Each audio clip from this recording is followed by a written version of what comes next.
welcome to Blip Bloppity Bloop, a Star Wars podcast. I'm your host, Nate Hawley, and with me, as always, is my fellow foundling, Will Heckerman. This is the way. That's right, folks. We are a clan of two. Our signet is probably a porg, and we are here to talk about The Mandalorian. Full spoilers. We're going to talk about the whole show. But first, before we do that, we're going to go into our first segment, Bustin' with Happiness. Jar Jar? Mr. Bustin' with Happiness. So this is the part of the show where we talk about something from the world of Star Wars that's made us happy in the past couple of weeks. So, Will, what have you been enjoying in the world of Star Wars? Well, I finished Phasma last week. Oh, nice. It slowed down on me Really? about halfway to maybe a quarter left, and it was hard for me to pick it up here and there. And then a couple weeks ago, I was having a hard time falling asleep and literally just rolled over, picked it up, and next thing I know, 2 hours later, I'm deep into it, but I'm also now finally falling asleep in the middle of it. And then that just propelled me for the next week after that to keep picking it up and finish it. And I really did enjoy the ending, and I liked where it went and where it explored, and it actually got me very invested in some of the other characters that we might possibly see later on. Cool. And now it makes me want to get Black Spire. Right, yeah, because Vi Marati Yep. is first introduced in that book, and you can actually meet her at Star Wars Galaxy's Edge, now in Disneyland and Disney World. Nate, what about you? What have you been enjoying? Well, last week Resistance ended, so that was kind of bittersweet. It was a good ending. Really solid story. It did what Rebels did and focused more on the quote-unquote family of characters rather than, sort of big galactic consequences, which is fair, and I think what the show needed to be. I do wonder, though, if both shows are mistitled, because I kind of feel like they're not about... Like, Rebels isn't about the rebellion, and Resistance isn't really about the resistance. I've thought about that before. Before we even talked about doing a podcast, I've thought the exact same thing. And I mean, I think it's really just to place it within, because they are connected to the resistance and connected to the rebels, but they're not solely the rebellion or the resistance. Yeah. It's probably more marketing for, more casual fans to kind of get into the series. Like, oh, there's a series about the rebellion. I can watch this, or Resistance, whatever. But I mean, at each series' heart, it definitely explains what it's about. Yeah. Resistance, it eventually becomes about actual resistance, and rebellion or rebels is straight up from the beginning. They're rebelling against the Empire. Yeah, so that is true. And, they're the family on the Colossus. Right. They're constantly on the run from the First Order, just like the Resistance, even if they're not all part of the formal Resistance. Right. That was an interesting thought I had. But yeah, it was a really good ending. I've been still catching up on Clone Wars. That's been really fun. Just so much more stuff I'm picking out. Like, one of the things I'm really loving during this rewatch is just all the original trilogy references are so good in this show. It's like a line of dialogue placed in a way that it's like, if you know it, it makes that moment funny or more heartfelt, or they're just so well used, and it's really fun. There are so many moments in Clone Wars where something just kind of passes by and you go, and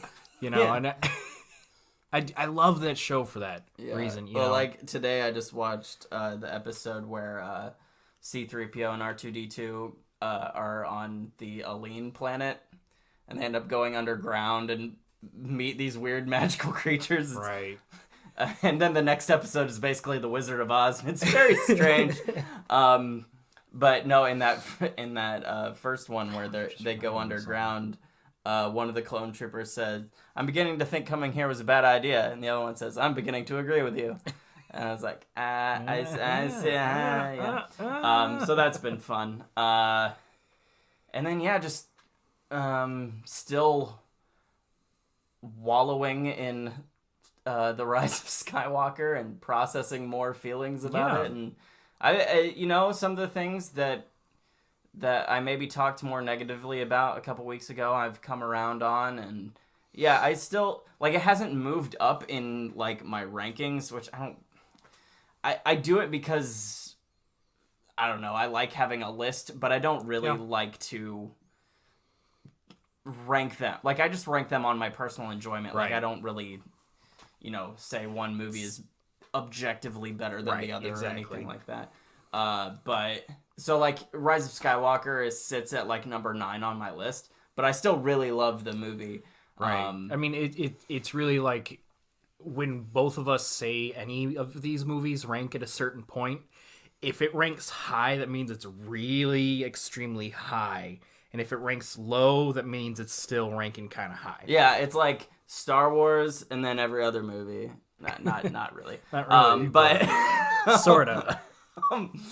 But yeah, no, I find stuff to love in all of them, and but yeah, it's been fun. I'm excited to watch it again. I'm hoping to get out to the theater before it leaves. One more time. But we'll see. Our local theater this week is having like roughly 3 screenings a day. Yeah. So it's starting to wean down. But we'll see what happens. I already have my Blu-ray pre-ordered, so but we don't know the dates of when they're getting released. So I usually wait to see what store is getting what and this and that.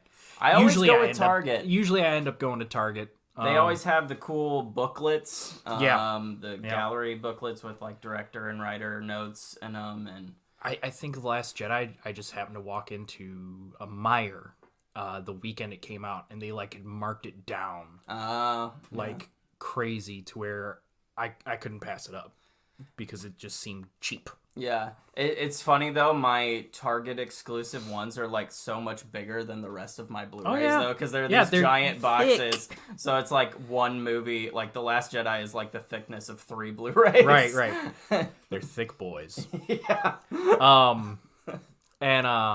But no, yeah. So and Target just happens to be where I go all the time for everything. So that's where I pre-ordered mine. Nice. So we'll see when that actually comes out and we can watch them. I'm excited to be able to watch the whole sequel trilogy in a day. I want to set aside a day where I can watch. Yeah, same. One other thing that happened this week was yesterday I was my wife and I were hanging out with friends, and we her friends, so the wife and that couple got into an argument with my wife about Baby Yoda. To her, my wife, she doesn't see the appeal of it because she hasn't really gotten into the Mandalorian yet. But her friend says, "But he's so cute. I love Baby Yoda, even though I don't like Star Wars." And so with that, we're going to head to our main segment today, which we're going to talk about the Mandalorian. Finn, let me learn you something big. And like I said, we're talking about the Mandalorian today, so we're going to talk about our likes, our dislikes, and we're going to kind of look at each episode and each kind of piece of it, the sound, the music, the acting. Nate? Full spoilers for the whole series. We'll just talk kind of general thoughts about the whole season at first, and then we'll break down each episode. So, general thoughts. I love it. I was expecting to like it. I was not expecting to love it as much as I do. The stuff I love in Star Wars is more of the Jedis and Sith, the big Force and Destiny stuff. Right. But this show was surprisingly spiritual, and really understood those like Campbellian themes of the hero's journey and destiny, and I really, really love it. There's a few things here and there that I don't like ish, but like they're just minor problems here and there with each episode or in a couple episodes, but on the whole it's really friggin' great and I love it. How about you? Yeah, no, pretty much the same with me. I've been more into the magic of the Force and the lightsabers, obviously. With getting more into the scum in later years of my life. And so I was also surprised how much I loved this show as well. The only thing that I really would say that I disliked, at least initially, grew to kind of be happy with it as time went on, is the runtime of each episode. Oh, yeah. I was shocked with how short they were. I know. When that first episode came on and it was 30 minutes, I was like, what? But in the end, I look back and I go, if any of those episodes had been longer, I may have lost attention. Well, so much of streaming television these days just drags out so much. Yes. And, you know, typically it's in season length, which they kept it at 8 episodes, which I think is the perfect length for a streaming series. I agree. Personally. When it's 10 and then, you know, the Netflix model is typically 13. It just feels like they could have truncated a lot and been clearer with their story. But yeah, in this case, with each episode, I felt like each episode was as long as it needed to be. Yes, exactly. And I liked they didn't lock themselves Right, yes. into a runtime because they were anywhere between 30 and I think 50 minutes might be the longest one. Maybe like 47. I think it's about 47, yeah. And yeah, that as time went on and I started to see those lengths fluctuate, I really started to appreciate the fact that it was more of a, okay, this is the story we wanted to tell, and this is how long it took to tell it. Yeah. Another thing that kind of had to grow on me, I liked it, but I wasn't sure if I liked it in Star Wars, was the music. Oh, interesting.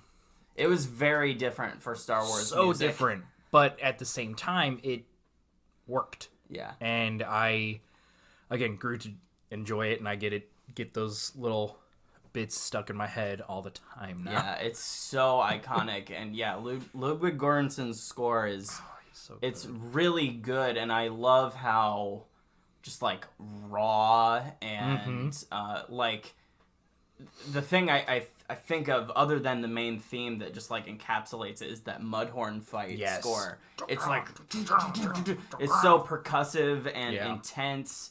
And it's like nothing we've heard in Star Wars before. It's almost like an alien creature making noise. Yeah. At points, and it's so crazy. But it also, you know, with the flute essentially, you know, for the main theme, it's very much again, Man with No Name trilogy. Yeah. Stuck in there. I also love the use of piano. Like we don't get pretty heavy piano scores in Star Wars a lot, but there's a lot of piano in there, which I love, and I love the electric guitar theme for the child, Baby Yoda. It feels like he could have played on Yoda's theme or the Force theme or done something like that. But he didn't. But it still fits with those with that like family of sound, even though it doesn't sound like it. Like it's a weird thing to me, but it's like a totally natural fit. Like if you made a Yoda Force playlist, like I think it would totally fit naturally in there. At times, I will say it did make me think more Star Trek than Star Wars, but that's just me adding some weird connections that don't need to be there. But I think, you know, the nature of the series is very different than what we've seen. Like, the key themes and general ideas are still there. It is still very Star Wars, but it's very different. And in a way, you know, Jon Favreau has talked for, like, to the moon and back about this. But, like, how it's it's more like the roots of Star Wars than it is like Star Wars itself. That's fair.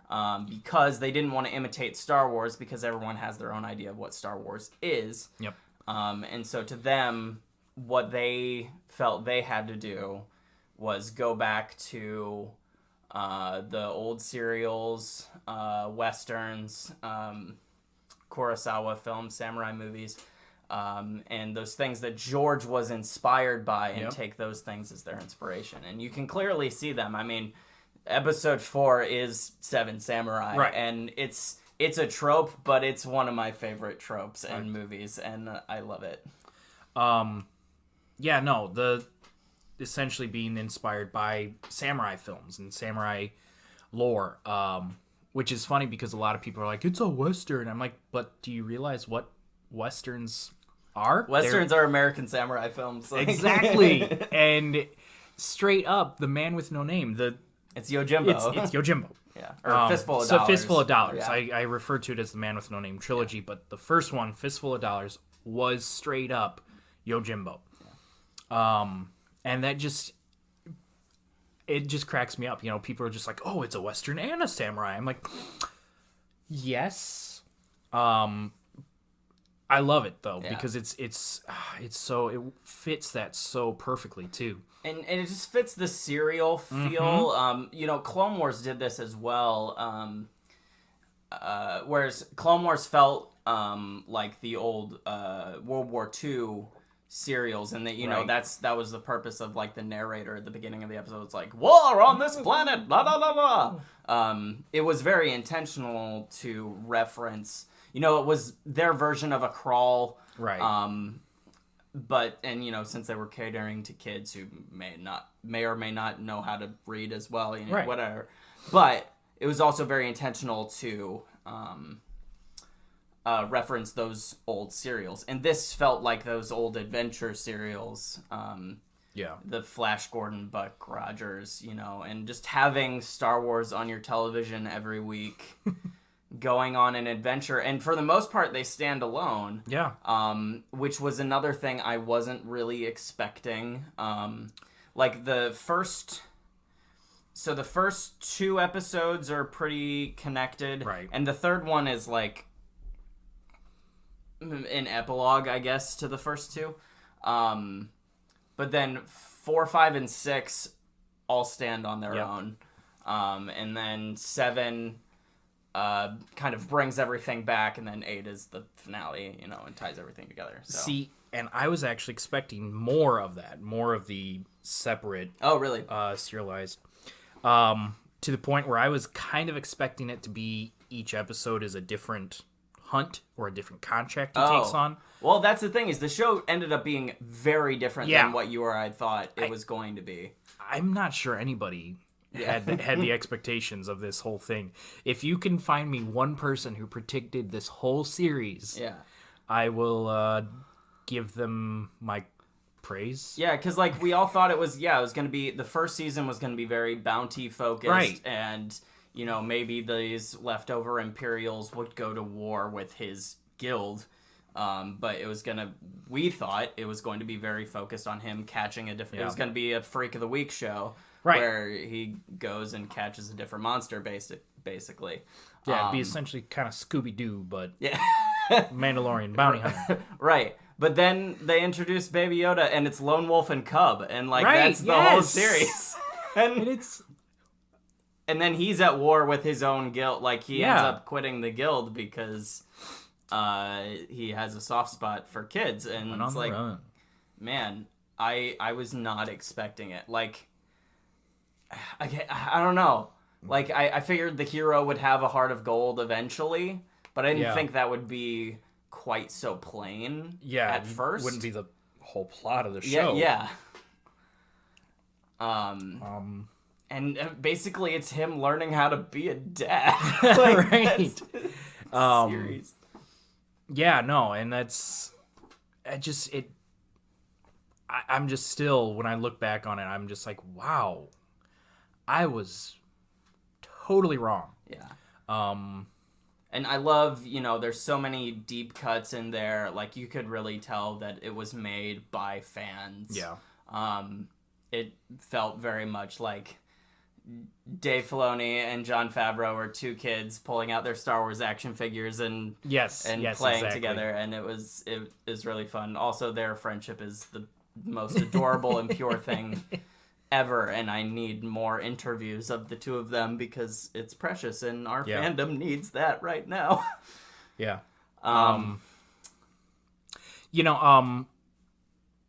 What I want to talk about characters here, and I'm just trying to say, what characters did you like the most? Let's go with that first. Well, or stood out to you? Baby Yoda. Well, yeah, obviously. Top 5 characters: Baby Yoda, Baby Yoda, Baby.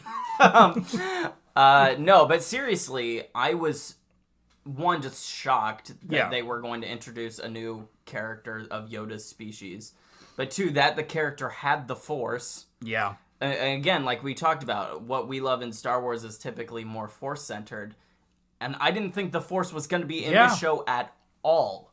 Like, man, be a passing note, maybe. I thought this was going to be the first Star Wars property with no Force in it because, like, we all thought that was going to be Rogue One, but then Darth Vader shows up and does all his crazy stuff, and we all thought it was going to be Solo, and then Darth Maul uses the Force to pull his lightsaber to him. This would be the first Star Wars without a lightsaber. Well, no, it's not. No, it's not. Because not entirely. Because of the Darksaber at the end.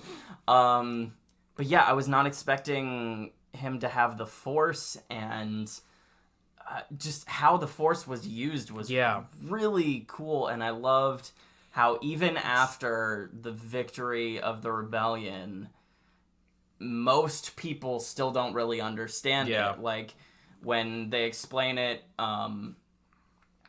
like Cara Dune's like, I'd heard of people like this, the Empire had this enforcer who did crazy things, or Kuil is like, I've been around some things and have vaguely heard of these things, but most people didn't understand this weird magic that this child had, and I love, and he uses the dark side too. He Force chokes the guy. He discovers that on his own. He Force chokes Cara Dune when he thinks that she's gonna kill Mando, and that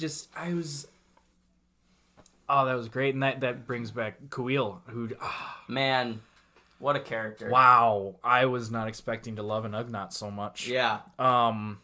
And just he becomes a sort of mentor to Mando. He definitely fills that role. You know, again, we talk about the hero's journey, those Campbellian themes. I think that's the clearest mentor figure in the series. Him and the Armorer, a little, not much, but she doesn't really give direct. She's like the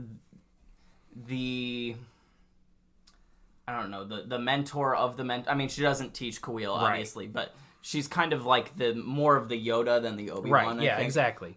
But no, so Kuil, and even at one point after the child has Force choked Cara Dune, he essentially, in his own way, explains to Mando that, bringing this child up in this environment he's gonna react like that. Yeah. He's gonna see that the way is, violence. Yeah.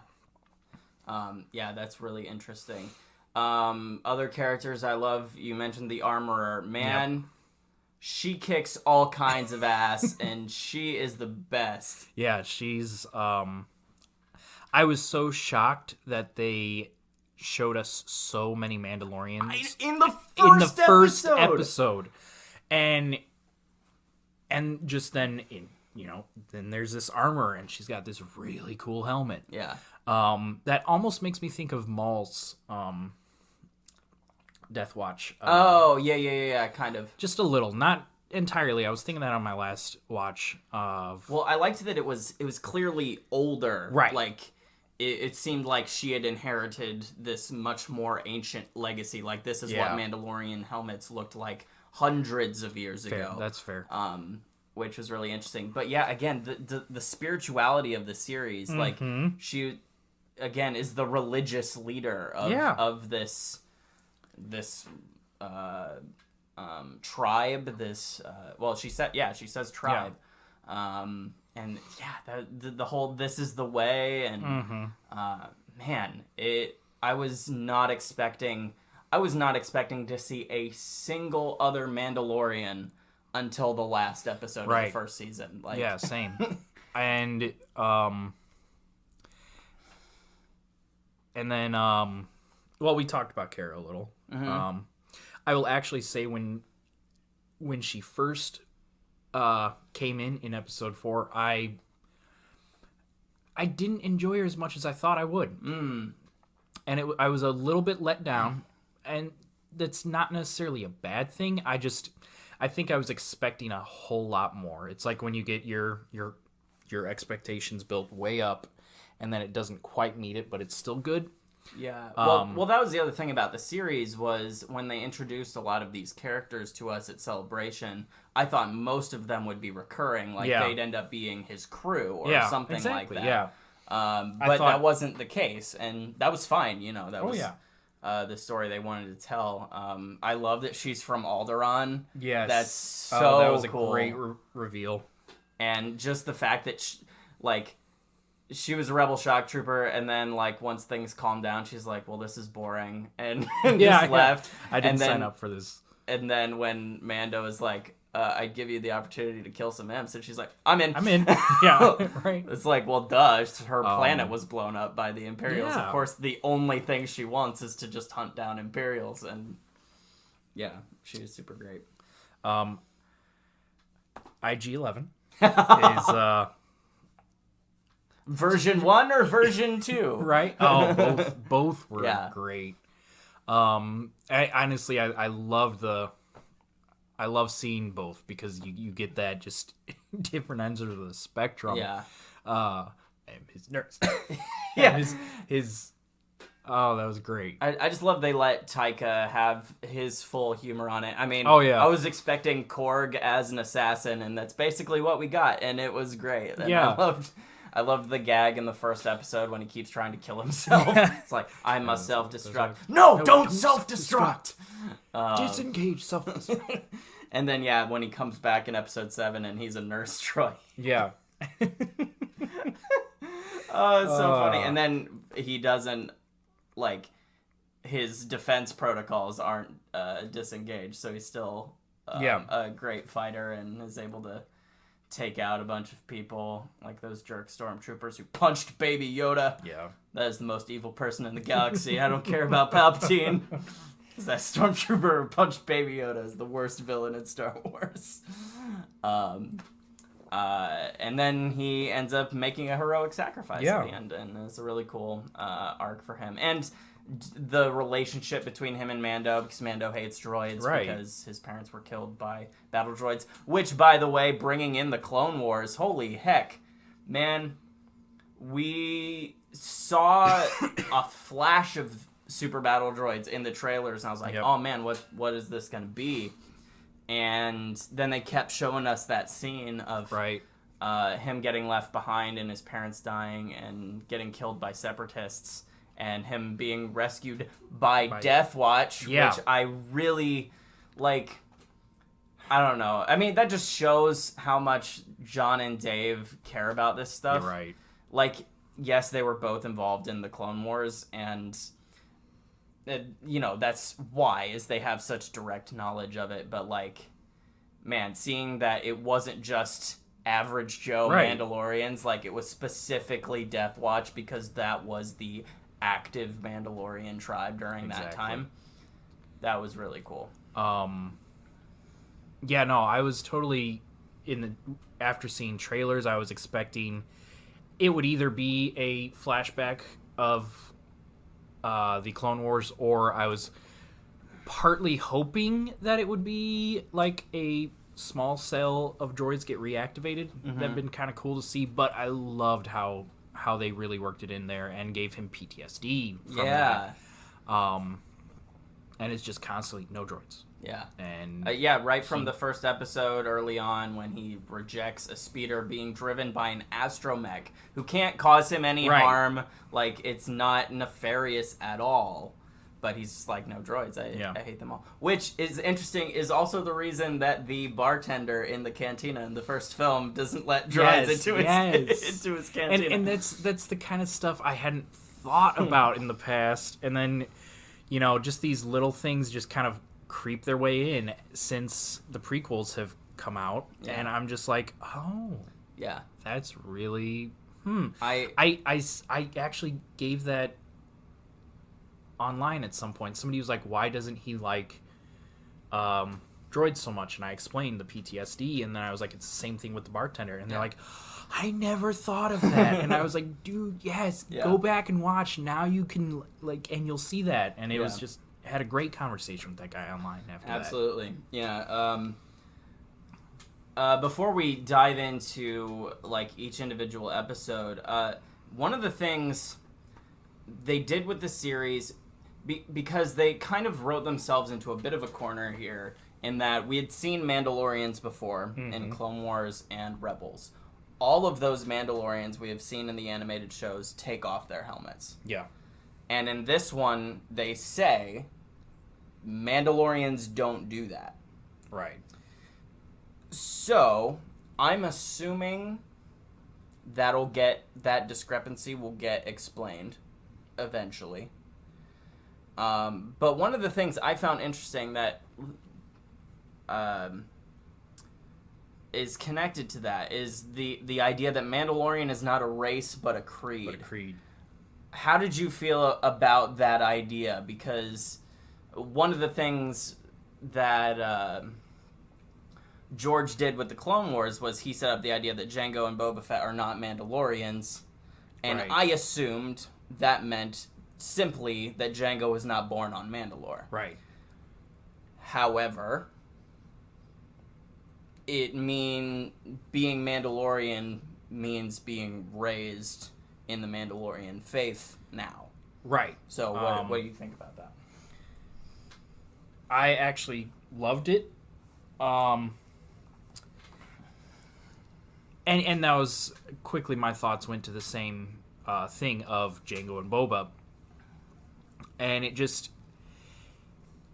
it kind of makes me think of how anybody could be a Jedi, essentially, is what it works into.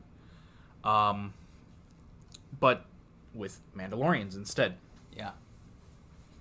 Well, this theme of found family has always been in Star Wars, from the original trio kind of finding each other, and then, most recently, quite literally, Rey taking on the Skywalker name, choosing the family legacy she wants rather than the one that's in her blood. So I think that played the theme, and it was just surprising to me, and I do really like it, and I'm excited to see where it goes. To see, well, now Baby Yoda is a Mandalorian, right? Yeah, that's great. They're a clan of two, and we'll probably talk some more about. Well, yeah, after we finish talking about each episode, I want to speculate about Season 2, which just got announced today, is coming out in October. Busy fall for Disney Plus. That's true. We have Falcon and Winter Soldier in August, and that'll run, and then Mandalorian in October, and then that'll run, and then WandaVision in December.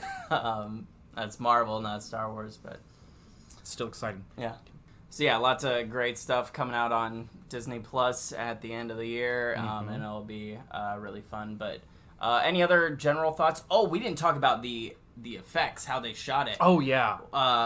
If you haven't seen it online, ILM released how they shot The Mandalorian, which I could have sworn up until they released that, I thought they went out and shot stuff on location or built a lot of these sets.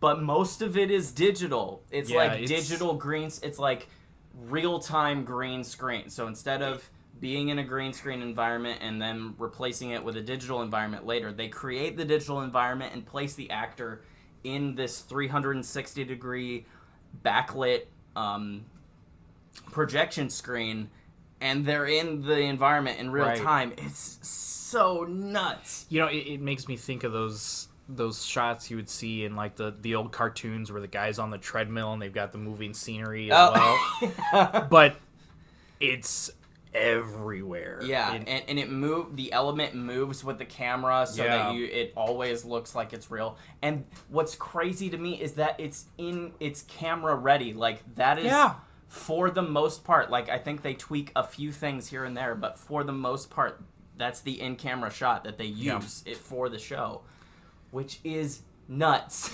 It's so crazy. But, I mean, that's Jon Favreau. Like, he's always pushing the boundaries of technology, and, you know, that's George Lucas. And I love them taking the spirit of that into even the creation of this show. And I just kind of, I don't know, I kind of got annoyed with the whole real sets, practical effects thing that they did with The Force Awakens. Like, yes, when you can build stuff and it looks great, and a lot of I mean, they built so much for The Last Jedi. I mean, it was more than Force Awakens and Rogue One combined, but I love this idea that no, you can do whatever you want, and and because they have a more limited budget, like, it's a Star Wars property, but it is television, and it is streaming. So, you know, Disney's not going to make billions of dollars off of this property, so they have to have a smaller budget, and they were able to work around that and create photoreal environments in a computer, and it's just nuts. Yeah. And that just makes me think back to George's legacy and also Disney's legacy of, you know, just being innovators in the industry. So why don't we dive into episode 1? Yeah. Okay. So episode 1, I think it's just called Chapter 1. Yeah, they didn't. They title them after episode 1. Directed by Dave Filoni. First go round at live action. Real quick, I do wonder if he directed episode 5 first, because it's weaker. Yeah, that's and I fair. wonder if he was cutting his teeth a little on episode 5 before he got into the premiere, so he could have more solid things on the premiere. I don't know. Weird tinfoil hat speculation. But anyways, episode 1, really solid. Yeah, really. Great introduction to the character. Yeah. Just to show he's a, you know, no holds barred. Just, you know, badass. Yeah. Well, what I love is they teed up the idea of maybe he's coming in to rescue this guy. Oh, yeah, that's fair. And they're like, oh, maybe they're just going for the Heart of Gold thing right away. But no, he gets them out of the way so he can take in his bounty. Which already, you know, interesting cast of characters with the Mithril character there is kind of fun. And I cannot remember the name of the guy who drives the cab, but he's like a comedian, I think. Yeah, no, Brian Posehn. Yeah. I'll never not know his name. Yeah. Because he co-wrote some Deadpool comics that are really good. Yeah. But yeah, no, the second he appeared on screen, I was like, oh my god, I bet he was having the time of his life. Yeah, I love it. He comes up and this, you know, and Mando sends the nice flashy speeder, but it's piloted by a droid. He sends it back, and then the little guy whistles for another one, and it, like, a piece falls off it when he arrives, and he's like, so where to? It was really great. And so in that first little bit we see some great action. Big creature. Yep. I was really impressed. I didn't think they'd, like, again, just because I knew that it would be a smaller budget, I didn't think they'd do a big CGI creature like that. And it looks real. Like, it was a really impressive effect, and I, applaud them for going for it and then, doing that. And then we see the Razor Crest. Yeah. For the first time, and then the reveal that, yes, he does have carbon freezing inside the ship. Which is interesting, because, that was a fight between John and Dave for a long time, because John had the idea, and Dave was like, but that's just doing the Boba Fett thing. But I liked it, and it worked, and it's much more efficient than the way they do it in Empire Strikes Back, and he has it all contained and in his... Right, and if you have access to that, why wouldn't you use it for a bounty hunter? Yeah, like, why risk people escaping? Like, it that's makes just so much sense. Yeah. It's, and then we see a bit of how the guild works. Mm-hmm. We didn't talk about Carl Weathers. He's really great. He offers up all these jobs, and but he can't pay enough because times are hard in this transition period between the fall of the Empire and the rise of the New Republic. But then he tells him about this secret. There is this one job, which you think when he's telling it to him that Mando's the only one he offered this job to, which then we learn later he gave it to like everyone. Everybody got the dang job. But then we get Werner Herzog in Star Wars. Yes. Oh man, and it's so great, Yeah. He's the perfect style of acting for it too, and there have been a few actors in this Disney era that I've just been like, why hasn't he been in Star Wars yet? Yeah. Max von Sydow. Yeah. And then Werner Herzog and then Carl Weathers. Yeah. Oh yeah, Carl Weathers. The second he was introduced, I was like, wait, wasn't he? He's not in Star Wars? Huh? Oh. And so I love that we are getting these actors in there. Yeah. And he's really great. Also, the reason we have Baby Yoda as the puppet, because they were going to replace him as CGI, and then he's like, "You are cowards if you replace him." Yes, that was great. Trust the puppet. Trust the puppet. Oh man, and he still hasn't seen a single Star Wars movie. I don't even think he's watched the show. And he's like, from what I understand, there's lots of CGI, and I don't care for that. Yeah. I love it. But he captured it so well, just the character, and just setting him on this job, and saying he's gonna pay him with Beskar, Yeah, and that was cool. He gave him the down payment, and so then we got to see... we get to see this like coven of Mandalorians down there, and again, huge shock to me. I didn't expect to see any of them, and just this like spiritual process of assembling your armor, and he's like, I think you have a pauldron is in order, and has your signet been revealed? Yeah, that's just so cool. You know, just.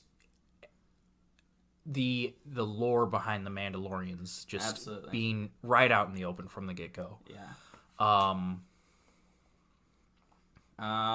Let's see what else in episode 1. Then he goes and he gets attacked by blurgs, and Kuiil saves him, and we get the wonderful I have spoken.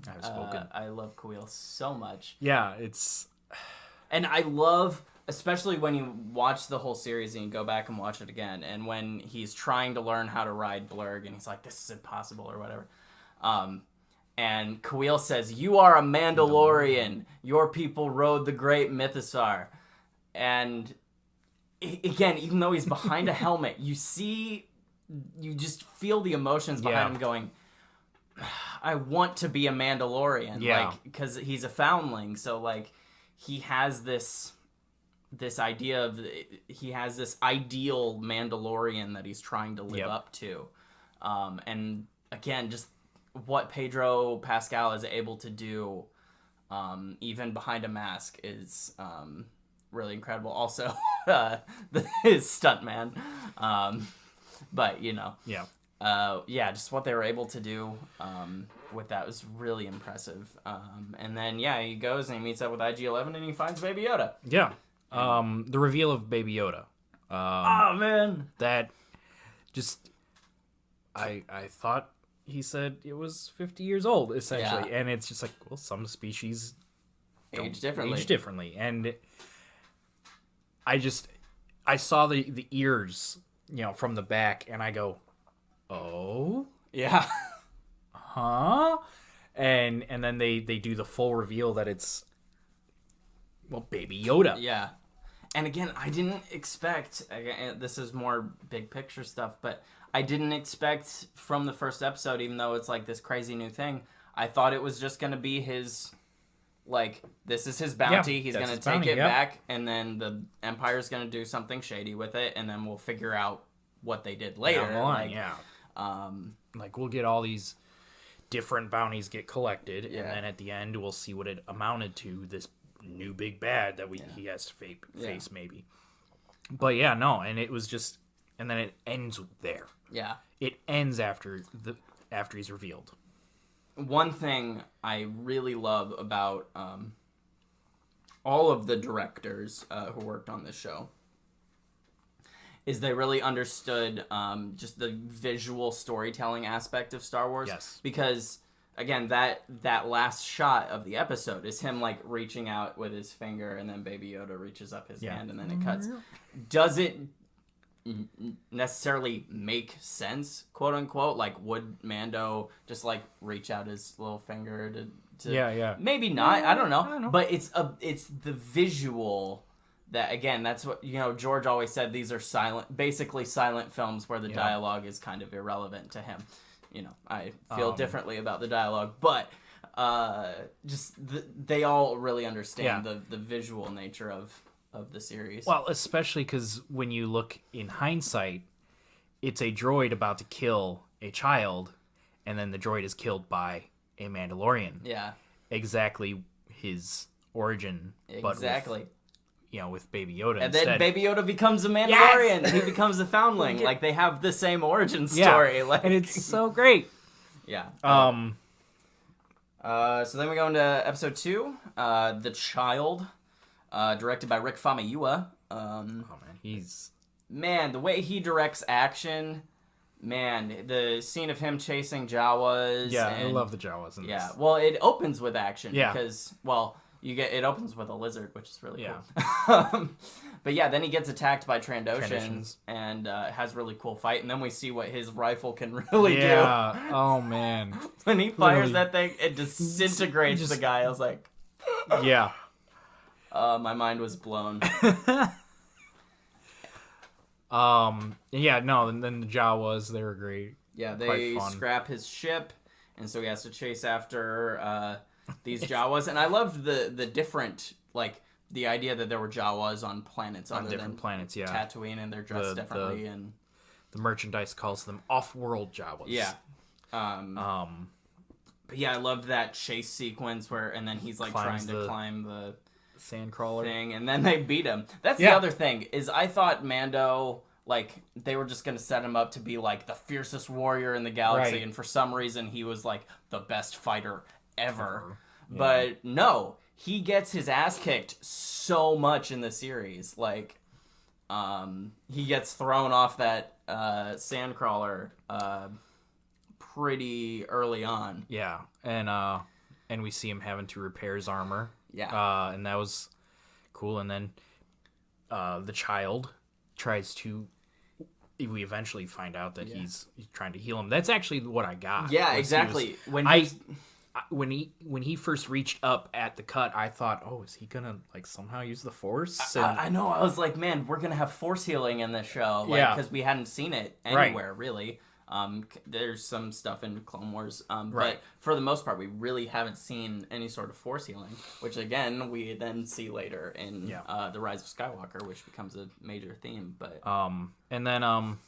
but then he gets back with Kuiil and they confront the Jawas, and just some of the funniest stuff from that. Yeah. You sound like a Wookiee. Yeah. It's like, oh yeah, well listen to this, and then he just shoots his flamethrower, and Man, it's just exactly exactly like you were saying before. It's like two guys playing with their action figures as kids, and that's the same kind of stuff you'd come up with as a kid playing with your action figures. It's like Dave has his Jawas, and he's like, well, I'm gonna out-negotiate your Mandalorian, and Jon Favreau's like, yeah, well, my Mandalorian has a flamethrower, okay? And then they want him to get the egg. Suga!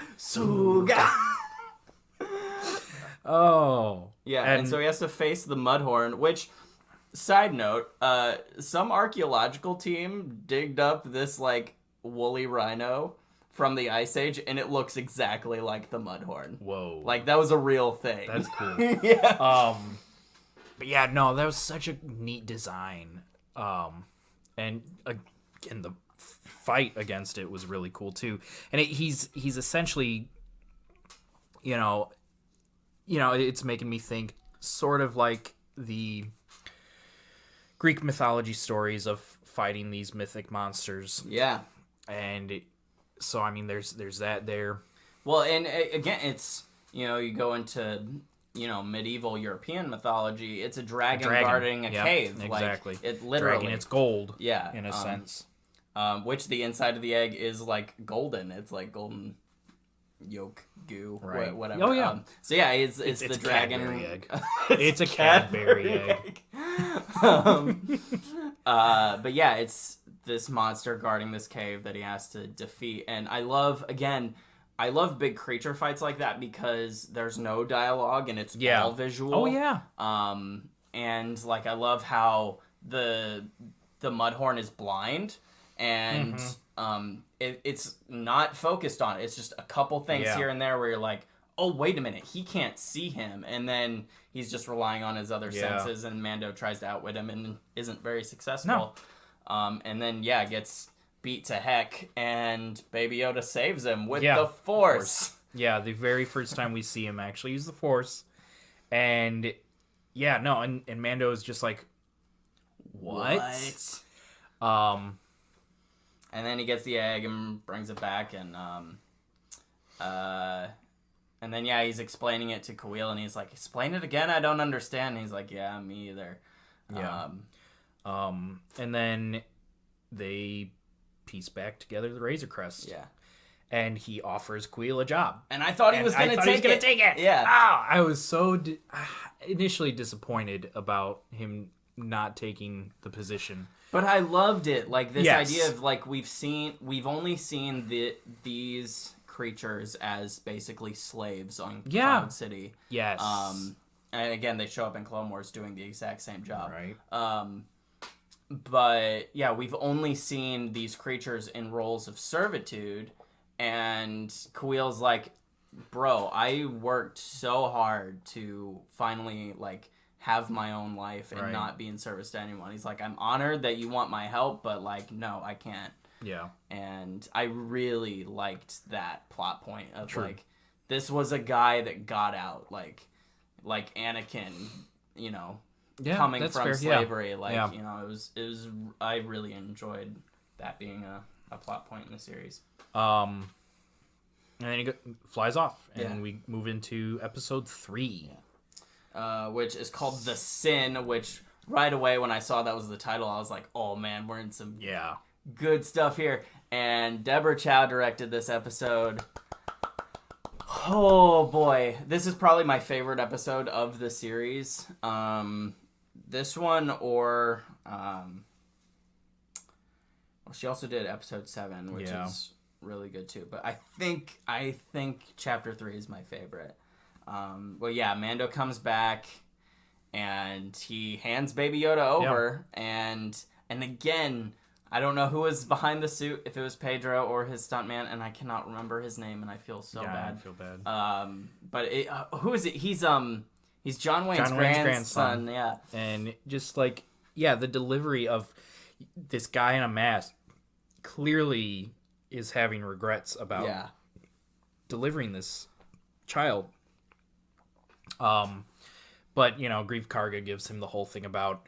Yeah, everyone got the fob, but you are the one who will be the legend. Yeah. You are the one who completed it. And I love Mando's response and in that he's like, so what are you going to do with your money? Go, like, have a party, whatever. And he's like, I want my next job. My next job. And he's like, well, dude, you just got back. I want my next job. Because he wants to work off his guilt. Yeah. Like, and he's like, fine, you got this job. And again, he hands him the job, and I thought that's where the show was going to go. It was this Mon Calamari, like, senator, prince or something. And... he dipped out on bail. Yeah. And then he feels guilty. He goes back to his ship. He sees the little shifter that Baby Yoda was playing with. And he feels guilty, and so he decides to make a choice, and he breaks his code. Yeah. And he goes after Baby Yoda and kills a bunch of stormtroopers, and it's really, really great. Also, he confronts that scientist, and, like, the scientist apparently was keeping Baby Yoda alive. Which... That's another thing that's interesting. We still do not know what the leftover Empire wants with Baby Yoda. Like, we have no idea. But yeah, he goes and gets him, and then he's confronted by the guild basically forces his people out of hiding. Right. Yeah, the Mandalorians come in to save the day and rescue him. Which visually reminded me so much of Iron Man 3. Right, yeah. It's so great, yeah. And, of course, Jon Favreau directing the first Iron Man. Like, it was just a fun visual connection. And, of course, Favreau's the one behind the suit that you see flying. Paz Vizsla. And he's from the same clan as Pre Vizsla, the character he voiced in Clone Wars. And then he goes, I gotta get me one of those. Yeah. And that's just a common thing in Star Wars, I guess, now. And again, the way Deb Chow directs action and... Man, yeah. So that was... It was our first Star Wars directed by a woman. Yep. Was this episode. And it is just so good. We get more backstory to that flashback scene. Because in the first one, you just see his parents putting him in that bunker, and then that's it. Right. And then this one, you see that his parents like blow up, and Super Battle Droid was the one who killed them. Right. And because that was the other thing. He gets to build his full set of armor. Yep. And it's all shiny and new, and I'm curious if he'll paint it again. I know, right? If he'll, especially now that he has a signet, if he'll paint it. Make it inspired by the Mudhorn a little. Maybe, yeah. That'd be cool. Yeah. And then got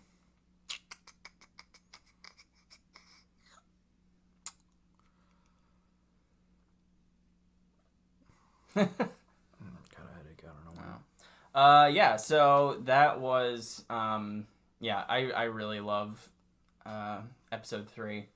And then that kind of sets him on this trajectory that again I didn't expect, is him being on the run with Baby Yoda, and because he just feels for this kid, and so he takes him, and then that leads us into episode 4, which is called Sanctuary, directed by Bryce Dallas Howard. Yep.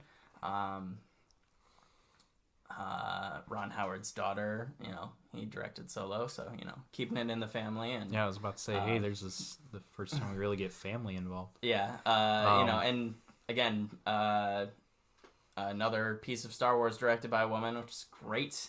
And this episode was Seven Samurai. And they go to this like farming planet they're krill farmers. Krill farmers, yes. Yeah, they raise krill. And brew, what was it called? Spatchka. We brew spatchka. And we meet Cara Dune. Again, I wasn't terribly impressed with her at first, but again, like I think it was just my expectations of her were really high. Sure. But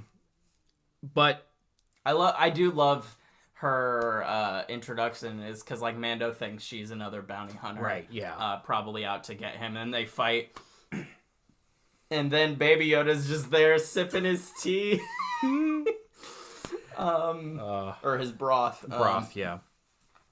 And then they just stop, and he's like, "Hey, want some soup?" Some soup? I literally, when I watched it yesterday, actually, I watched that one yesterday. I almost lost it. Yeah. At that moment. And then they're like, well, this rock ain't big enough for the both of us, and so it's like, oh, he's gonna just get moving on to the next. Yeah. But then the farmers catch up to him, and they offer him all that they have to protect their, to protect them from raiders. Yeah. And he goes back and meets them. And recruits Cara Dune, that's right. Because it'd be nice to have some extra muscle. Mm-hmm. And they see the way of life for this farm. Yeah. And Baby Yoda gets to play with kids. Yeah. And that was some really really cute. sweet moments. Also, Ludwig Göransson did something in the score in that episode where it's kind of a musical trope in that, like, I don't know how to describe it, but like just musically the sound of a peaceful village. Yeah, you know what I'm fair. talking about? Like, Yeah. And we hadn't had that in Star Wars before, which it was really sweet and touching, and I really liked the music in this episode. And then, yeah, Baby Yoda gets to play with kids. We get a great new character of Omera. And she's like this really cool mom, and like really feels for Mando and brings him food, and asks him about when the last time he took his helmet off. And he's like, oh, yesterday. It's like, so they do take it off when they shower and eat and whatever. But see, I thought it just cleaned them on the inside on its own. it's like some self-cleaning thing. But he revealed that the last time he showed his face to another person, another sentient living creature, was when he was a kid. Like probably when he got found, and then they put him in a mask, and that was it. And that's sad. Yeah. But that's their way of life. It's also like whoa, it's heavy. Yeah. I really hope we get into some of the why behind that. Like, oh yeah, like, that's their way of life, that's their religion, but like, why? What is the spiritual reason? Like, what do they think that does for the soul, or something like that? I'd be really curious to see what if we learn more about Mandalorian religion, and what it means. And then they go find the raider. They go like scouting and realize the raiders have an AT-ST. Yeah, and they're like, guys, you didn't tell us. Yep. You're all going to die, so leave. And they're like, no, we can't. This was our like ancestral home and whatever. And then they're like, well. And Mando's like, well, we could teach them how to fight. And then 7 Samurai. And they teach the villagers how to fight. And I love this scene when Mando's like, all right, who here has fired a gun? And Omera is the only one to raise her hand. So she's got some sort of cool past that, we don't know about. But always has to be one of those in there. Yeah. And then they beat the raiders, chase them off. And it looks like Mando might settle down. Because, I can't remember. Did they say in the episode how long they were there before he leaves? I don't remember if they do. Because I didn't finish the episode, unfortunately. But then they find a bounty hunter chasing them, and like he was in. I think his intention was to leave Baby Yoda there, at least. And Cara Dune takes out the bounty hunter that was about to take out Baby Yoda. And so then he decides, well, I'm gonna just have to stay on the run with this kid until, things either calm down or I find a way to make them calm down. Yeah. And so then we go into Chapter 5, The Gunslinger, which I believe is the weakest episode of the series. Also directed by Dave Filoni.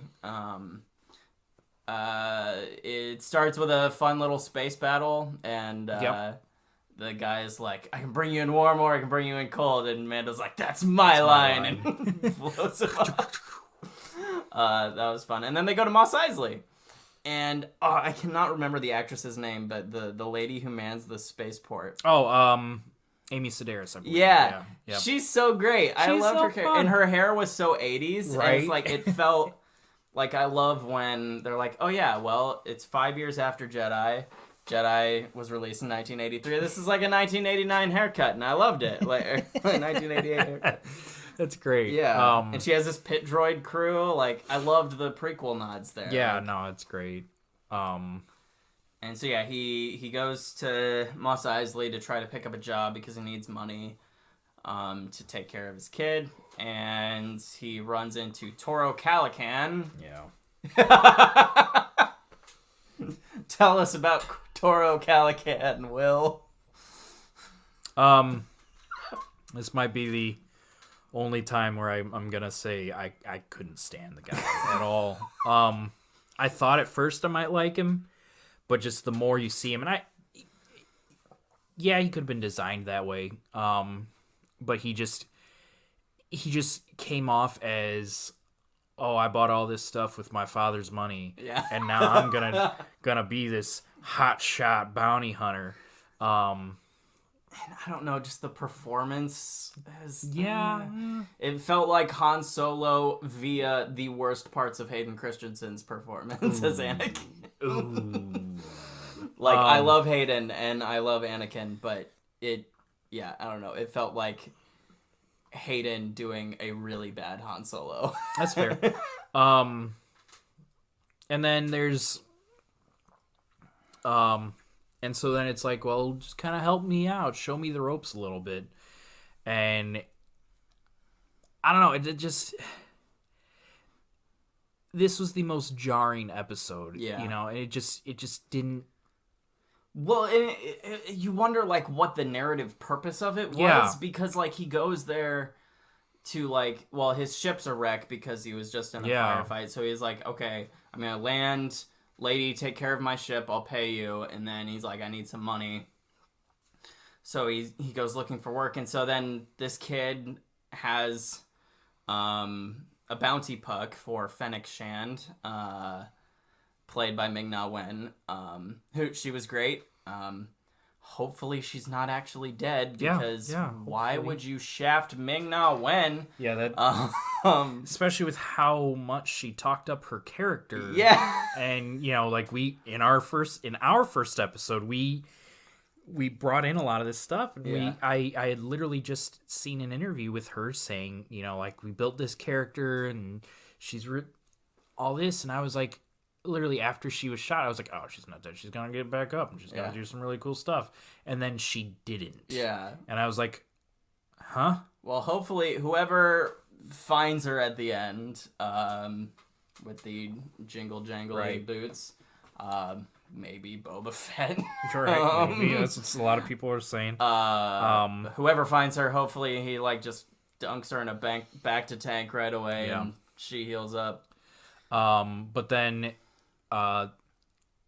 so after he's trying to get into the guild, right? And so that's why he has this puck for Fennec Shand. He's essentially put on an impossible mission. Because Mando sees it and he's like, nope. And like, he's like, do you know who this is? She's like one of the top assassins. And he's like, well, fine, I'll give you all the money, I just want to get into the guild. And he's like, I guess I need money, fine, whatever. Yeah. So they go and chase after her, and there's this really cool sequence with the speeders at night. Yeah. And they're like, they shoot up flares to mess with Fennec's sniper Sight. scope. Yeah. Scope. That's it. Sight, scope. And then they get her. And then Mando goes to find another ride because they only have 2 speeders and 3 bodies. So they're like, well, we gotta go. So he's like, I'll go grab the Dianoga, or no, not Dianoga. Dianoga's in. What are the big lizards called? It also starts with a D, doesn't it? Dewback. That's what I meant. So he goes to get a Dewback so they can transport her back to Mos Eisley, or so he leaves Toro with his bounty, and then Fennec tries to like manipulate him into setting her free, and so he shoots her. Yeah, because she's like, he will, you take him in and you'll be a legend. Yeah. And he's like, you know what, you're right. Bang. He's like, well, you're not worth it, so I'm gonna kill you, right. And then I'll go kill him. And then he meets Mando back at the ship, and they have this little standoff, and then he kills the little jerk. And thankfully he's dead, because I hate that character. Yeah. I don't use the word hate a lot in Star Wars. Hardly ever. But then he takes Baby Yoda and leaves. Yeah. And then we're given a little tease of these jangle of like the sound effect of spurs. Right. Walks up to Fennec Shan's body, and the end. Yeah. So yeah, I don't really know the narrative function of this episode. Like, it doesn't really do anything to advance the plot or the character. No. Like, it's just kind of there. It's filler. It's weird in an 8-episode series with such short run times that they have a filler. Episode.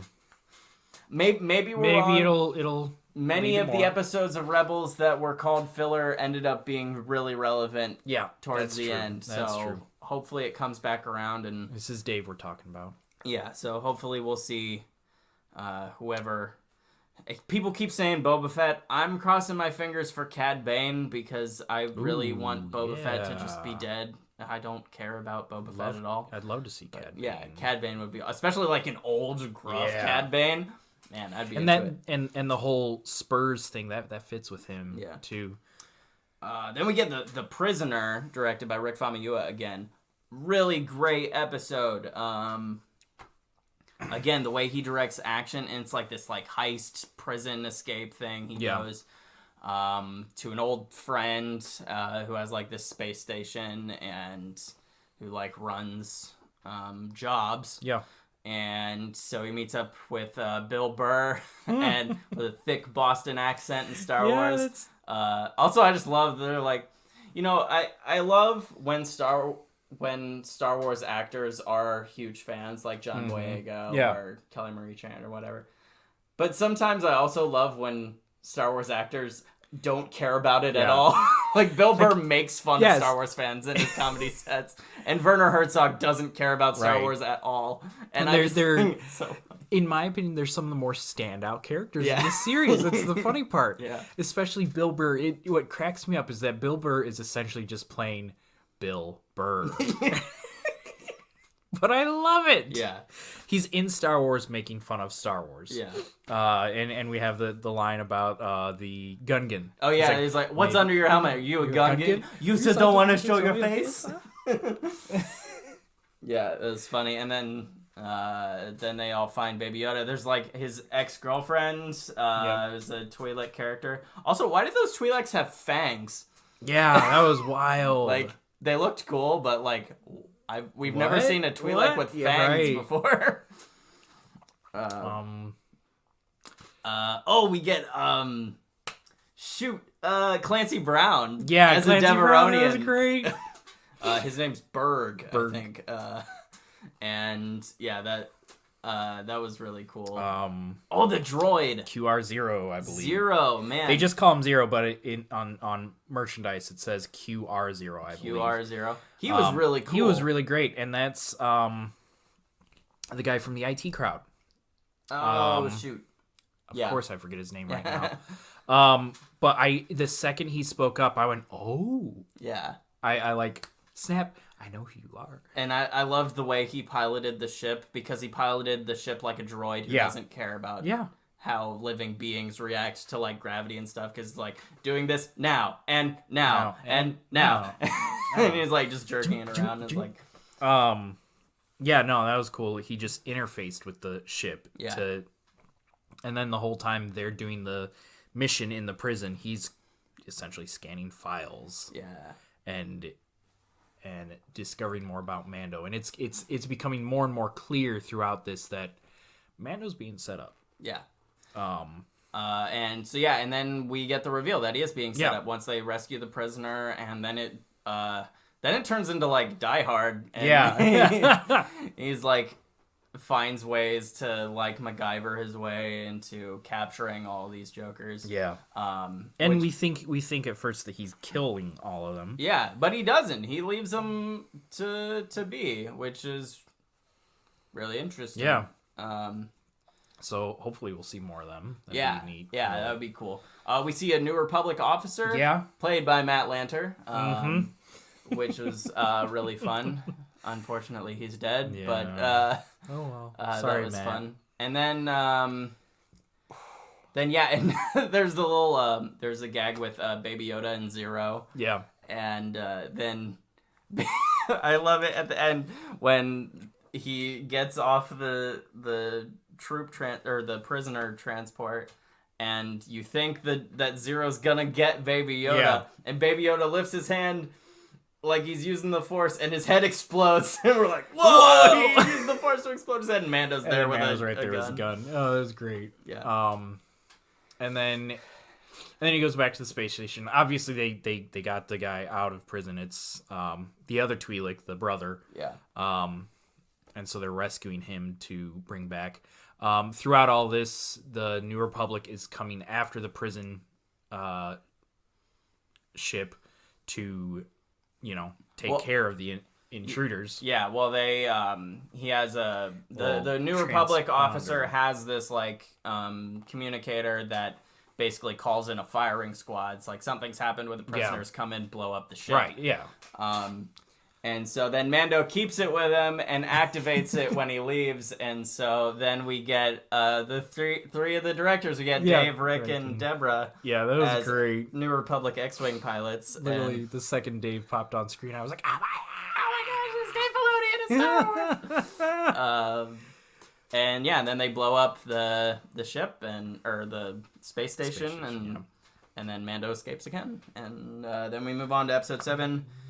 Directed by Deb Chow. This one's called The Reckoning. And then this is where it kind of starts to all come together. And you finally get to see that crew kind of formed that we were expecting for almost the whole season. Well, because Grief Karga sends out a message. He's like, hey, let's work something out. And then he's like, this is a trap, but I know they'll keep coming after me. So he puts together his crew. He meets up with Cara Dune and is like, hey, you'll get to blow up Imperials. She's like, cool. And then he goes to find Kuil, and then IG-11 is there. And we learn that Kuil reprogrammed IG-11, and now he's a nurse droid. and I love the little montage of him reteaching he's IG-11 him how to walk and how to grasp things and oh man, it's so it was really good. I love being in that moment of watching that. And so then they go back to what is it, Navarro. And on the ship, we mentioned earlier, you see Baby Yoda use the dark side. They're like arm wrestling, and Cara Dune's about to beat Mando, and then Baby Yoda's like, nope, and starts to force choke her. And so then they talk about, what is this magic? And try to figure it out. Then they meet up with Grief Karga, and they're like, well, you suck, but, we'll figure this out. Grief Karga was trying to set them up, but then they get set up. I think it's been a while. They're at the camp, and the creatures come. I don't remember what kind of creatures. Oh, yeah. They're like pterodactyls, though, right? Yeah, and they take one of the blurgs, and Grief gets hit by one and has a massive gash, and he's pretty much gonna die. Yeah. And that's when Baby Yoda uses the Force to heal him. Yeah. That's when he has his change of heart. Yeah. That's right. Yeah. And so then... Which, this episode came out the same week as the release of Rise of Skywalker, which was really cool because, I saw this episode on a Wednesday, and Baby Yoda used Force Heal, and then on Thursday, the next day, when I saw Rise of Skywalker, we see Rey use it. And... Yeah, it was like, I was... And so then the two other bounty hunters that are with him go to kill Mando, and Grief turns around, shoots them both, says, yeah, they were going to kill you. This is supposed to be a setup, but I'm on your side now. Yeah. Let's figure something out. We'll go in there. We'll do exactly as we planned. They go meet the client, Vern Herzog. Yeah, we don't get a name for him. Yeah. And then he's like, okay, great. Let's... let me go talk to my superior, or no, Moff Gideon calls him, and Moff Gideon is like, hey, where's my stuff? And he's like, well, I just got it, and then he shoots him. Yeah, through the wall. Shoots them all through the wall. And Death Troopers. Yeah, and then we get Death Troopers. Also, crazy, the TIE Fighter, when it lands, his wings fold. We've never seen a TIE Fighter, I'm just curious, can they all do that? Or is it just his? Yeah. Or is it just a few? Yeah. So I'd like to see some more of that. And I'd like that as a Lego set, that TIE Fighter. Yes, please. And so they just start setting up to where they're going to take out that whole crew. Yeah. Well, and he... And Moff Gideon knows everything about everyone. Right. He's like, yeah, this shock trooper from Alderaan and blah, blah, blah, blah, blah. Cynthia Dune. Yeah. And then he knows about Grief Karga, too. And then he says Mando's name is Din Djarin. Yeah. And then Mando reveals, oh, I know who this is. This is Moff Gideon. He's like Right. the only person who knows my name because he was an ISB agent. Yep.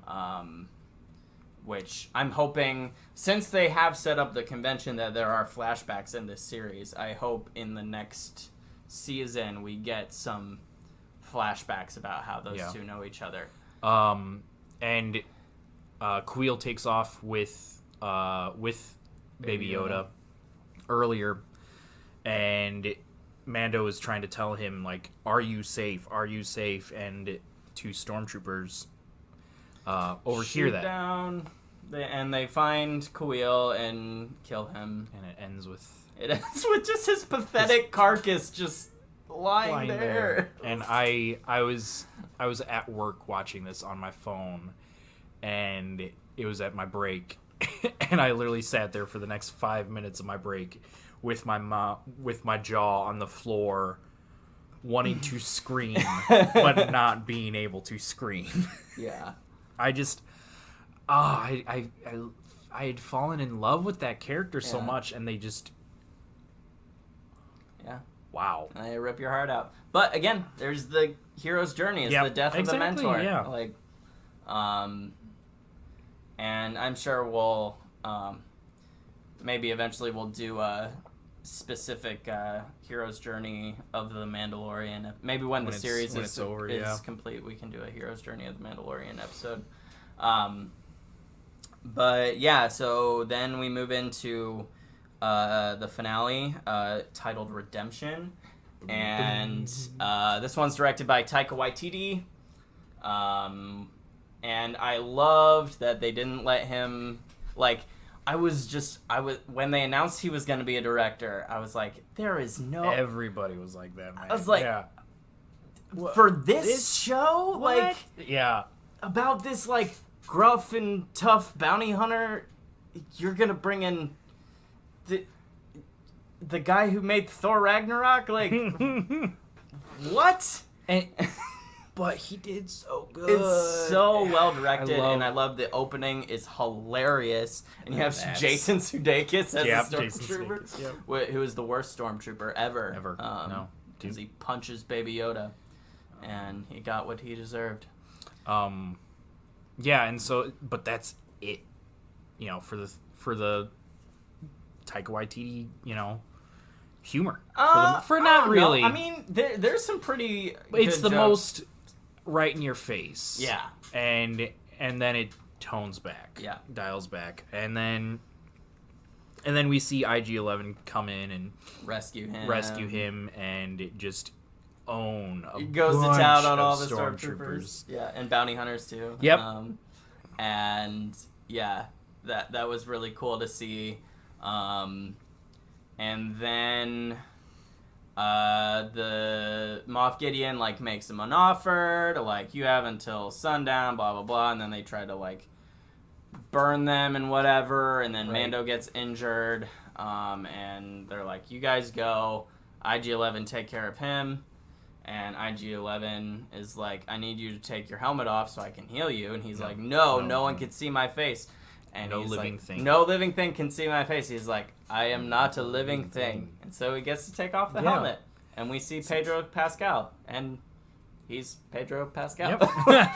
That's fair. They didn't do anything weird with his appearance or anything like that. It's just Pedro Pascal covered in blood. And then IG-11 heals him. And they go down and into the tunnels. And they meet the coolest astromech ever. Yeah. Sorry, R2-D2. But they meet this transformer of an astromech. Well, before that is when we get the armor comes back. Oh yes, yes. And it is revealed that since Mandalorian took off with the child, the Empire wiped out pretty much the tribe. Yeah. There might be some survivors out on the run, scattered out in space. But then the armor steps in and gives him his signet of the Mudhorn. Yeah. And that was really cool. Well, she gets to explain Baby Yoda. He's like, well, I thought this was an enemy, but he was a kid that I helped, and she's like, then he's a foundling. And he's like, he does this weird magic, and she's like, yeah, well, our people once fought, the Mandalorians of old, like, went to war with a race of sorcerers called Jedi. And then she tells him his responsibility, since he's a foundling, is to care for him, teach him the way, and until he can bring him to reunite him with his own people. And so he's like, I have to take him to a race of enemy sorcerers, and she's like, this is the way. And so the question is, are they going to Yoda's home planet? Are we going to see all the Yodas? Or is he going to find Luke? You know, is the other. There's quite a few things they can do with that. Yeah, I actually hadn't thought of that. Yeah, does he find Luke But Luke doesn't start his Jedi school until much later. It's gonna be interesting what they do, and I'm very excited. I'm here for it. Yeah. And so then they keep, they run off, and the armor kicks some stormtrooper butt. Yeah, she is one of the coolest fight scenes with her hammer, and she's kicks all these stormtroopers' butts. And then we meet the astromech that. Yeah, they go to this lava river, and they meet this astromech gondola ferryman. Yeah, like, he's it's a gondola astromech pushing them down the river. Yeah, and lava. He like transforms, and he has a full body with arms and a little oar. Yeah, and it's just great, and they're going down, and then they realize that they're going to be, if they come out at the end of the river, they're gonna get wasted by a bunch of stormtroopers. Yeah. And that's when IG-11 says, take care of this child. I'm going to go self-destruct. Yep. And then Mando's like, no, man. And And because and it's such a great character moment because obviously he hates droids, but he Right. learned not to hate this droid. And and I love the moment he's like, "Do not feel sad. I've never been alive and therefore cannot die." And he's like, "I'm not sad." He's like, "I can analyze your body and your voice." Yes, you are. That's great. Yeah. And so then, he sacrifices himself. Another heroic sacrifice. Yep. And they think they're scot-free. And Moff Gideon arrives in his TIE fighter. Yeah. And they got out. And then I love Grief Karga's like, "Baby, do the magic hand thing." And he waves. Yeah, he just waves. I love how Baby Yoda, through so much of this action, is just like, ooh. Ooh. Yeah. You see the subtitle "coos" a lot. It's hilarious. And so Mando goes after him. That was the other thing. He was given a jetpack by the armor. Kind of like his final... The final piece of his armor. And he's told not to use it until he's ready. And, well, he kind of had to be forced to be into being ready. Yeah. And so he uses it to take down Moff Gideon's TIE fighter. And decides to, invites Kara along, I believe. Yeah, well, he beats Gideon, right. The TIE fighter crashes, and then he's like, "Hey, Kara, you want to come with me?" She's like, "Nah." Not really my thing. And then Grief offers her a job, and right. I think he's going to essentially build back up Navarro. Yeah, and build up the guild again. And so then, he takes Baby Yoda, and Baby Yoda has a Mandalorian necklace, and yep. Baby Yoda's Mandalorian now, and they go off, and then the end, it's not post-credits, but the end tease is we see this blade cut through the TIE fighter and destroy some more Jawas. And it's Moff Gideon coming out of his TIE fighter with the Darksaber. Yeah, and that just I wanted to see the Darksaber at some point in the series. I was expecting season 2. Yeah. And I was expecting him to essentially get the Darksaber and have to rebuild Mandalorians from there. Yeah. Or I just thought we'd see Bo-Katan. Or Bo-Katan with it. That'd be awesome. But now, what? Well, they talk about... Moff Gideon talks about earlier in the episode, he talks about the Great Purge and the Night of 1,000 Tears. Yeah. And... What? Well, because in episode 6, one of the bounty hunters mentions that it's like, aren't they all dead? Right. When they meet Mando, and That's so true, right. Is Bo-Katan dead? Did Moff Gideon? Because I'm getting a very, very similar to Agent Callus. Yeah. And what he did to the Lasat people. Right. Because he has that Lasat rifle that Zeb has. Agent Callus in Rebels, for those who haven't seen it. He wiped out this entire race of people, and he has one of their tribal weapons. Right. And that's essentially, it seems like that's the plot point of Moff Gideon, is he led the charge of wiping out Mandalore and took their leader's weapon. And does that mean their symbolic weapon? Their man. symbolic. It's we could do a whole episode just on the history of the Darksaber. Yeah. But it just, for right now, it is very important. Yeah. It's not just a cool looking lightsaber. It is very important. Before we wrap up, do you have any guesses as to where season 2 is going? What speculate responsibly, as they say on the Force Center podcast. We are probably gonna obviously see him just searching, trying to find clues of the child's race, as it were, and whether or not that means he's going to find Yoda's race or some sort of hidden Jedi.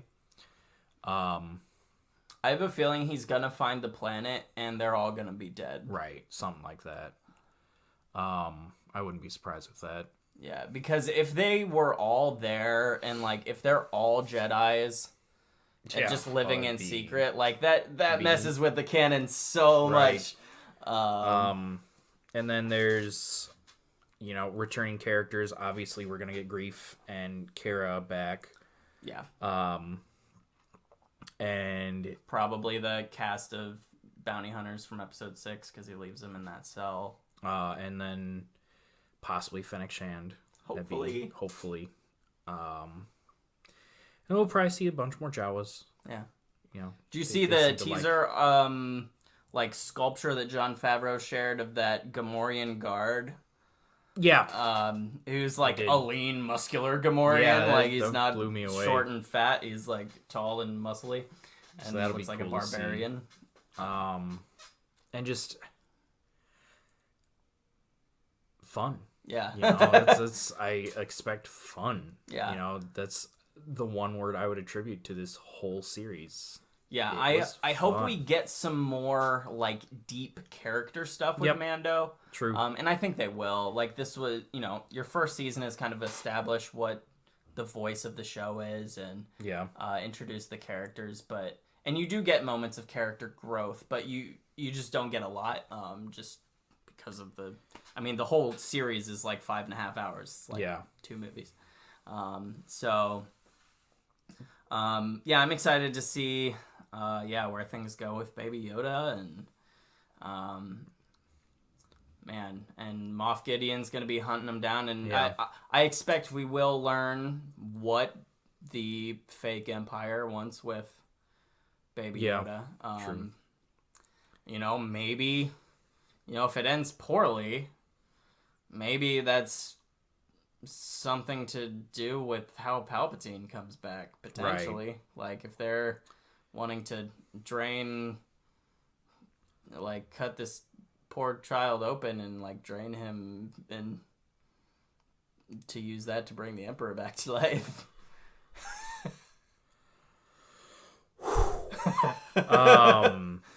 It's really dark, but they have said that the show will explore the beginnings of the First Order. Yeah. And so, that probably has something to do with it, obviously. Yeah. Do you think we will get any characters we know in season 2? There was that little casting thing that popped up. That was pretty clearly disproven, I think. Okay, cool, good. Because that showed Chloe Bennett cast as Dr. Aphra, which would be cool. It'd be cool, but that was the most outrageous one I saw on there. Yeah. I would love to see some characters we know, but none from the movies. Yeah. Touch up on characters that have been brought in through the comics or the books or video games. Yeah. I'd love to see Cad Bane. Yes. I'd love to see maybe he runs into Sabine and Ahsoka looking for Ezra. Yep, I was thinking that a little bit ago.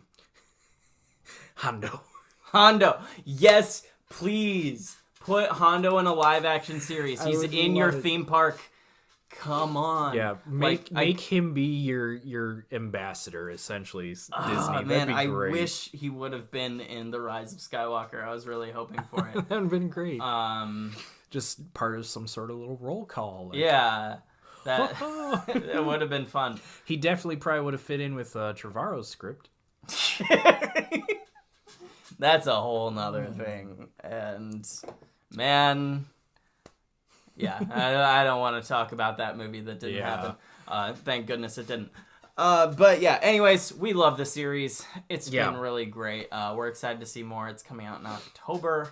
Just announced today. Yeah, they're shooting it right now. Thanks to IgerCon. Yeah, IgerCon, the affectionate name given to the Disney earnings call, which they also announced that they are still developing Kenobi and Cassian, as we know, and they said that basically the future of Star Wars is on TV, and they're not really thinking about movies right now, which, as of right now, we think there's going to be a film in 2022. Yeah. But they said they're not really ready to talk about anything yet, which kind of bummed me out. But, I liked Star Wars on TV. Yeah, I do too.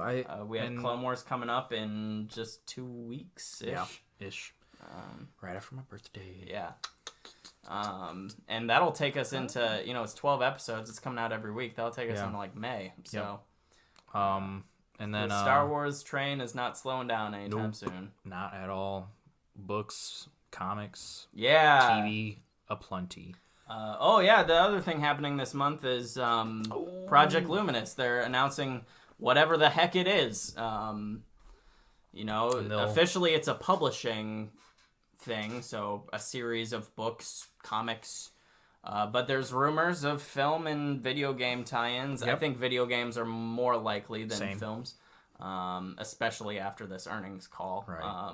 They probably won't touch on movies, but I could see a new video game being announced, which would be great because we need more of them, and we need more. As much as I love Battlefront 2, after the Kinks got worked out, we need more single-player action adventure games in Star Wars. So anyway, we're going to move on to our next segment, which is Truth in Legends, right? Is that it? Yeah.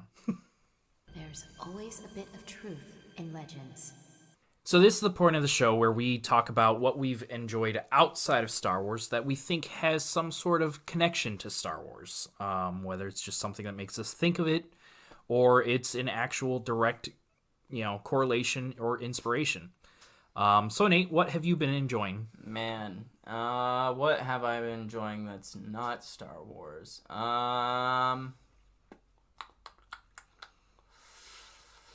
Side note, it's kind of hard for us to enjoy outside of Star Wars. I know, Star Wars has been all we've been consuming lately. I know, this is the hardest one now. It's just been all Star Wars all the time. Because I've been trying to catch up on Clone Wars. Right. And, what have I been enjoying? I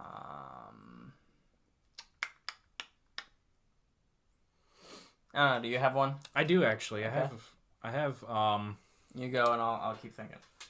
I think I might actually kind of have two. Go for it. So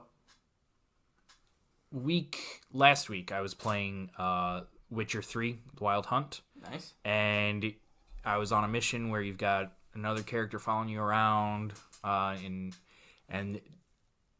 at one point she even says, "I've got a bad feeling about this." And I immediately was like, "Ow, hey!" Nice. I actually set the game down for a minute and was just kind of cracking up about it.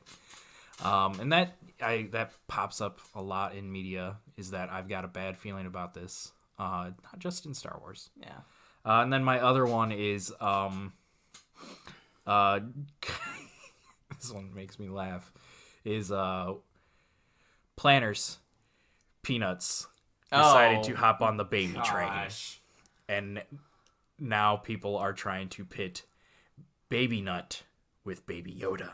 Yeah, no, I would squash him, turn him into peanut butter, and feed him to Baby Yoda.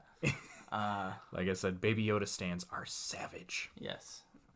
It's hilarious. We will do anything to protect our precious son.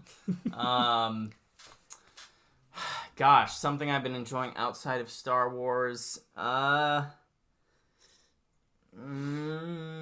Frick. Babu Frick.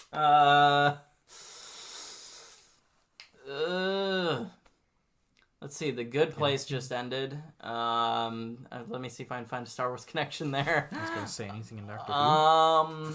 Well, yeah, I've been watching the new season of Doctor Who. Obviously, David Tennant was a voice in Clone Wars, but he's not the Doctor anymore. I don't think any of those actors have been in Star Wars that I know of. Gosh, good Star Wars connection.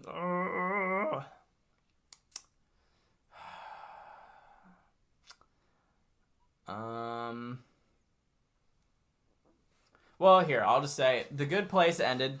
It's one of my favorite series on television.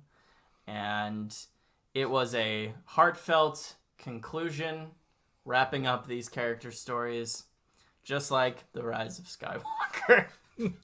There we go. I saw an end to a thing. There you go. And a thing in Star Wars just ended, so that's my connection. No, it really is a good show, you guys. Yeah. I recommend it to everyone. I'm sure there's probably a Star Wars actor, or there has to be a connection in there somewhere. Also, how has Ted Danson not been in Star Wars? Let's get Ted Danson in Star Wars. But yeah, I'm a season behind on it due to the fact that we didn't have a way to watch it right away, and then when we finally started catching back up again, it was in the middle of the season, and so we couldn't really watch it. Also, Darcy Carden, who plays Janet, she would be good in Star Wars. She'd be fun. I think she'd be a good droid. Oh my goodness, yes, she should voice a droid. It'd be yes. great. Yes. There's There's a connection. Maya Rudolph plays the eternal judge of the universe in The Good Place. She also voices Zoe, a droid in Vader Immortal, the VR series. Nice. Boom. Got Did it. not catch that one. Yeah. That's very good. Yeah. So that's our show. We've been rambling for a while talking about The Mandalorian. We did. We announced it on Twitter, but we are switching to a bi-weekly release schedule. So in 2 weeks, our plan is to talk about Jedi Fallen Order, because I will finally get a chance to play it. I played like 5 hours of it, but I still have plenty more to go. So I'm excited to dive into it, and we can talk about it and have some fun, because I've heard good things. It surprisingly has not been spoiled for me. I've been Nice. like, Good on you. The Rise of Skywalker was spoiled for me before I went in, but like this has been out for so much longer, and it hasn't been spoiled for me on Twitter. Like, it blows my mind that I haven't been spoiled on it. Like, I've seen some like images, but like nothing makes sense. Context doesn't. Yeah. Yeah. But yeah, so that's our show. If you have any things you want us to talk about, you can email us at blipblopbloop at blipbloppity-bloop-pod@gmail.com. Or you can follow us on Twitter at blipbloppod, and tweet us suggestions there. Other than that, Will, where can the people find you online? You can find me on Twitter at Heckahawk. And you can find me on Twitter and Instagram at Hall of Fame. That's Hall spelled Hawl, like my last name. And with that, I've been Nate Hawley. And I'm Will Heckerman. Blip, bloppity, bloop, Bye-bye. bye-bye! So say goodnight, friend. Good night, but not goodbye. The ability to speak does not make you intelligent. Now get out of here.